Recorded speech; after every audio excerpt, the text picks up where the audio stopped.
Greetings, Batavia Mayor Jeff Schielke speaking to you on Friday, July 30th, 2021. And I guess I would describe this is a very happy day, happy Friday in Batavia, because we've come off of a good week of some stuff that's been successful, and there's been some good news around town, and there's some good things about to happen, so I'm going to share that with you today.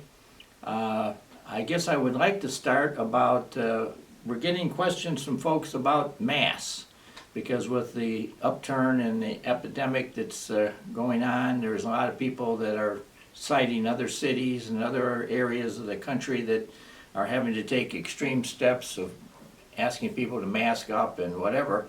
So far in Illinois, we have not had that order thrown onto us. I am very proud, if you look at the numbers that have come out of Batavia, of the number of people who have gotten shots. I think the latest number I saw is that there is an accountability that 59% of all Batavians have gotten the vaccine, and hopefully that number continues to go up.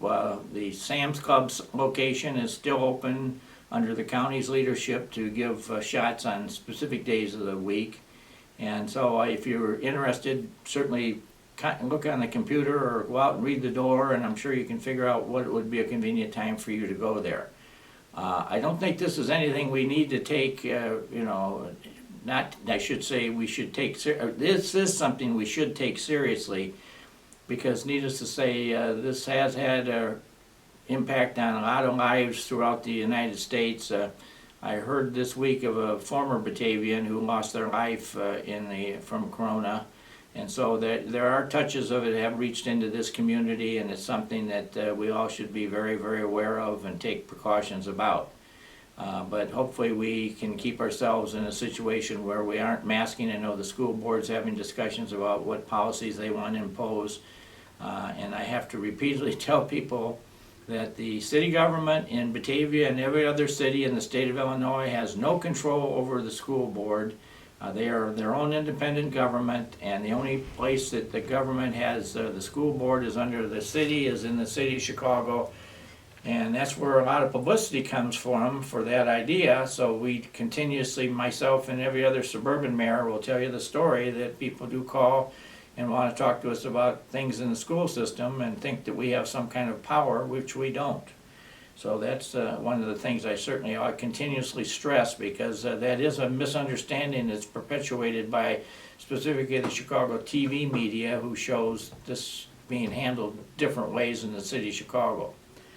So that out of the way, I just want to say that Batavia's got a nice summer going so far. We've got the Wednesday night concerts at the Peg Bond Center in downtown Batavia, and they seem to be having good attendance. And they get over early so that they're not making a lot of noise and keeping any of our downtown residents locally impacted by it. There's no loud noise after 9 o'clock. So I think things are running well from that perspective.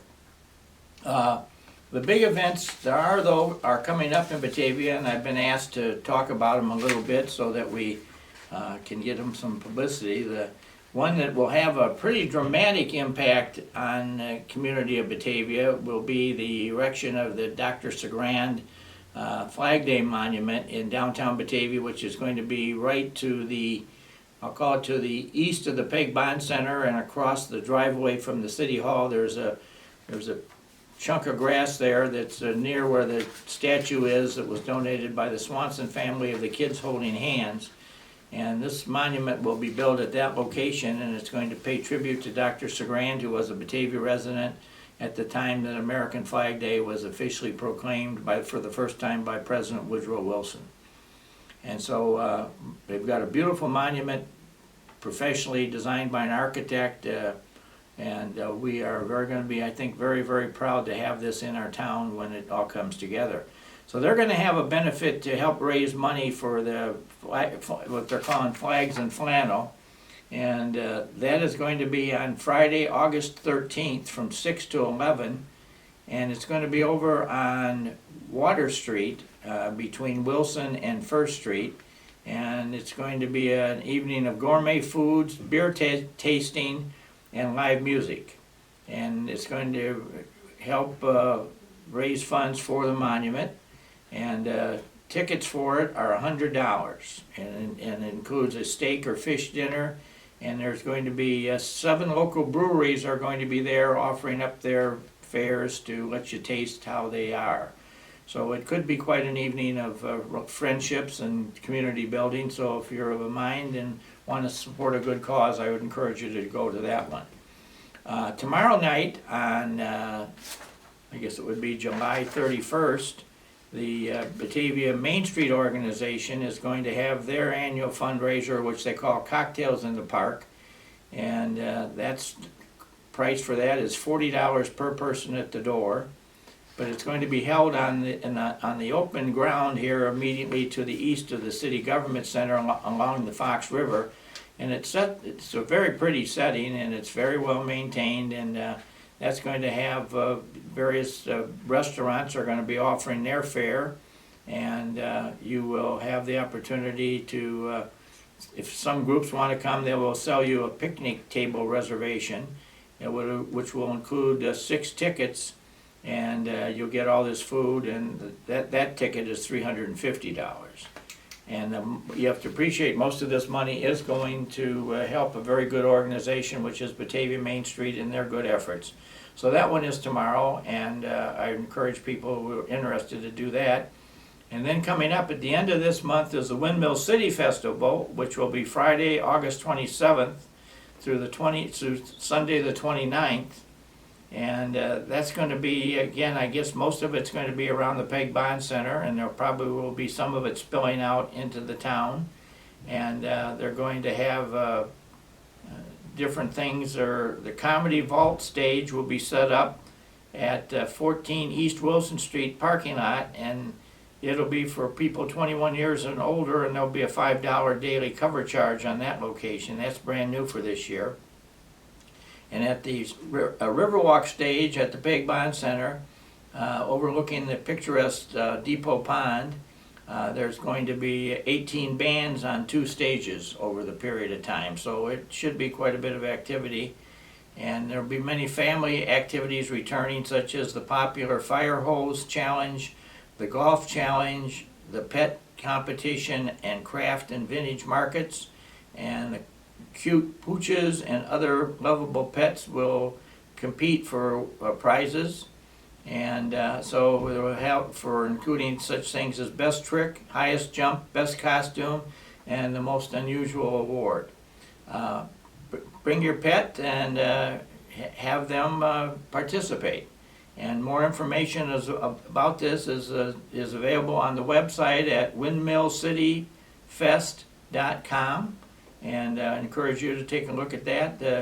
That's going to be free to wander around, and I'm sure we'll have quite a crowd, and we always do get quite a crowd for that. So we are very, very fortunate to have the summer season kind of coming together. We had a very nice experience on the 4th of July with the fireworks. We had a good crowd. We raised some money for next year's show. And we're moving forward, so we're kind of rebuilding our life here after last year when because of the pandemic, we had to shut everything down. But this year, we've kind of got Batavia kind of trying to slowly return to normal. And so we look forward to seeing a lot of you out and about, and hope that you will participate in the life of our community and know what the good things are that are happening.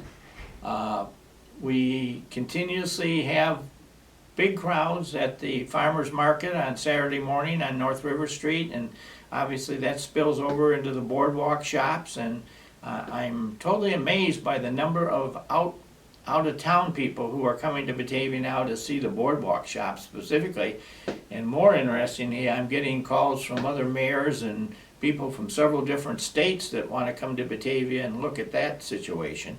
So we've really got a lot of stuff going on here that we should be very, very proud to be part of. And unlike other places in the world where we have a lot of crime and shootings and other stuff going on, we're with the great police department and public safety operations we have in Batavia, we don't worry too much about that. We maintain a very high profile police presence in our community, and that's certainly to send a message to anybody that wants to come in here and try to do something different, that we are not going to stand back and let you come in and do crazy things, because we try to keep this a very, very nice place for people to live.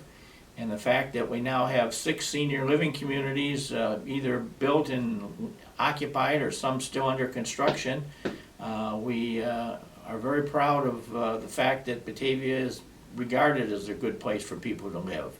So on this Good Friday, I'm going to end there with that sentiment, knowing that Batavia is very, very fortunate to have the staffs and the public servants that we have working for us that go forth and bring all this together.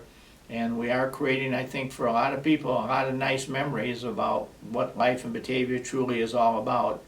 And as an old-timer in town who has a lot of old-time friends, I know many of us take great joy in watching neat things happen in our own hometown here, where, people who were friends 40 years ago now come back and find themselves better friends than they were then. And, many people have great relationships that have been built in this town over the years, and hopefully with all the things we're doing here today for the younger generation, we're going to keep that trend and that lifestyle continuing on in our community for many, many generations to come. And so with a smile on my face, I say thank you to Batavia for being a great community, and look forward to talking to you all next week. Have a great week.